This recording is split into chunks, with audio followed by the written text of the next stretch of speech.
বিসমিল্লাহির রহমানির রহিম। Business consultant বিডিতে আপনাদের স্বাগতম। বিজনেস কনসালটেন্ট বিডি মূলত নতুন উদ্যোক্তা, পুরাতন ব্যবসায়ী নতুন স্টার্ট আপ দেবে, অল্প টাকায় ব্যবসা শুরু করবে, যারা তরুণ আছে ব্যবসা শুরু করতে চাচ্ছেন তাদের জন্য নতুন নতুন আইডিয়া নিয়ে কাজ করে আর কি।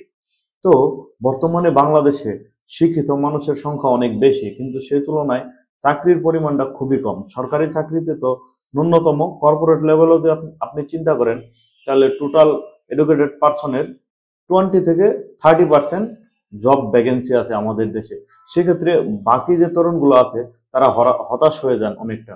দেখেন, আমাদের কারিগরি যে শিক্ষা দেওয়া হয় বা আমাদের যে এডুকেশনাল যে সিস্টেম, এখানে মূলত আমাদের ওইভাবে প্রস্তুত করা হয় না যে আমি কিভাবে সেলফ ডিফেন্ড হব, কিভাবে আমি একজন ব্যবসায়ী হব। আমাদের মূলত ওইভাবে তৈরি করা হয় সমাজ থেকে শিক্ষা। সব জায়গায় আমরা একই শিক্ষা পাই যে চাকরিজীবী হতে হবে। দেখেন, বর্তমান সময়ে এটা একটা বড় সমস্যার কারণ হয়ে দাঁড়িয়েছে। বেকারত্ব এটার জন্য একটা বড় কারণ। দেখেন, আপনি 15 বছর 20 বছর পড়াশোনা করার পরে আপনি কোনো একটা চাকরিতে ঢুকবেন, আপনার স্যালারি হবে 20,000 টাকা। তারপর আপনার যা পরিশ্রম করতে হবে তা হবে অত্যাধিক। তো দেখেন, আপনি এতগুলো পড়াশোনা করার পরে, এত বয়স পার করার পরে আপনার যখন এত ন্যূনতম একটা স্যালারি হবে, আপনি মানসিকভাবে ডিপ্রেশনে যাবেন। দেখেন, কর্পোরেট চাকরিতে আপনার কম্পিটিশন অনেক হাই, আপনার স্কিল ডেভেলপ করতে হবে রেগুলার। সেই ক্ষেত্রে উদ্যোক্তা হওয়া অনেক বেশি সহজ, কারণ উদ্যোক্তা হবেন আপনার নিজের জন্য, পরিশ্রম করবেন নিজের জন্য। এই জন্য বিজনেস কনসালটেন্ট বিডি উদ্যোক্তাদের নিয়ে কাজ করতেছে। দেখেন, একটা ছোট গল্প বলি। রাফি নামে বরিশালের এক ছেলে ছিল, মধ্যবিত্ত পরিবারের ছেলে।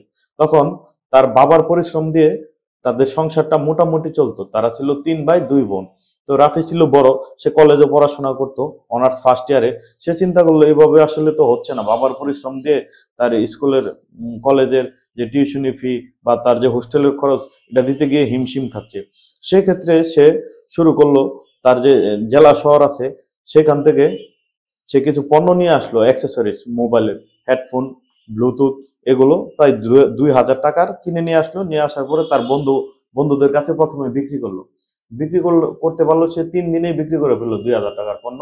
এখান থেকে তার 400 টাকা লাভ হয়েছে। তারপর সে আরো বেশি পরিমাণ মালামাল নিয়ে আসলো, ফেসবুকে একটা পেজ খুললো, এখানে বিক্রি করতে থাকলো। তারপর পুরা জেলা শহরগুলোতে সে অনলাইনে ডেলিভারি দিতে থাকলো।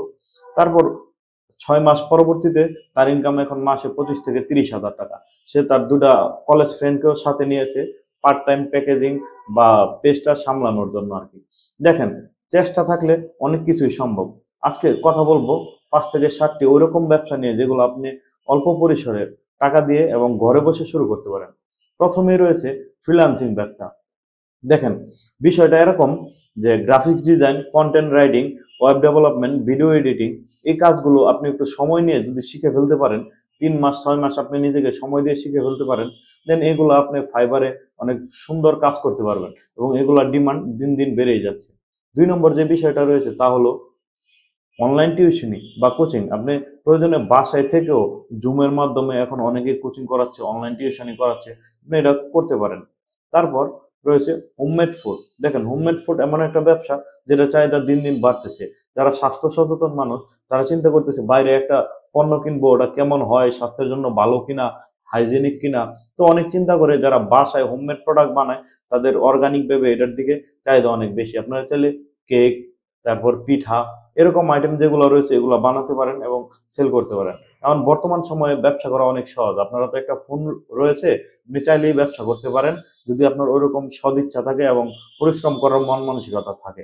তারপর 4 নম্বর যে বিষয়টা রয়েছে ড্রপ শিপিং বা অনলাইন ব্যবসা। দেখেন, শপিফাই বা ফেসবুক মার্কেটে আপনারা এই ব্যবসাটা করতে পারেন। বিভিন্ন আমাজন আছে, তারপর আলিবাবা আছে, এখান থেকে প্রোডাক্টগুলো আপনারা সোর্সিং করে আপনার কয়েকটা অ্যাকাউন্ট খুলে বিক্রি করতে পারেন। দেখেন, এটা অনেক সুন্দর ব্যবসা। যদি আপনি লং টাইম এখানে কাজ করেন তাহলে এখানে সফলতা পাওয়া সম্ভব। তারপর 5 নম্বর যে বিষয়টা রয়েছে তা হলো ব্লগিং বা ইউটিউবিং। দেখেন, আপনি ব্লগ করতেছেন, ট্রাভেল করতেছেন বা কোনো একটা বিষয়ে আপনি অনেক বেশি এক্সপার্ট, আপনি ওই বিষয়ে ভিডিও তৈরি করেন এবং আস্তে আস্তে আপনি সফলতা পেয়ে যাবেন। দেখেন, বর্তমানে যদি আপনার ইচ্ছা থাকে তাহলে আপনি অনেক কিছুই করতে পারবেন। এটা পুরোটা নির্ভর করে আপনার সদিচ্ছার উপর। আর বর্তমান তরুণরা বসে না থেকে কিছু একটা শুরু করো তোমরা, তাহলে জীবন সম্পর্কে জানতে পারবা। দেখো, ব্যবসা একটা শুরু করলা এটাই যে তোমার সফলতা আসবে এমন তো বিষয় না। তুমি এমন ব্যবসা মাত্র শুরু করতেছো, শুরু করার পর তোমার অনেক কিছু শেখার বাকি আছে। তো যারা উদ্যোক্তা হতে চাও তাদের এখনই শুরু করতে হবে। আশা করি আপনারা বুঝতে পারতেছেন। আর আমাদের ইউটিউব চ্যানেলটি সাবস্ক্রাইব করে দিবেন। ধন্যবাদ।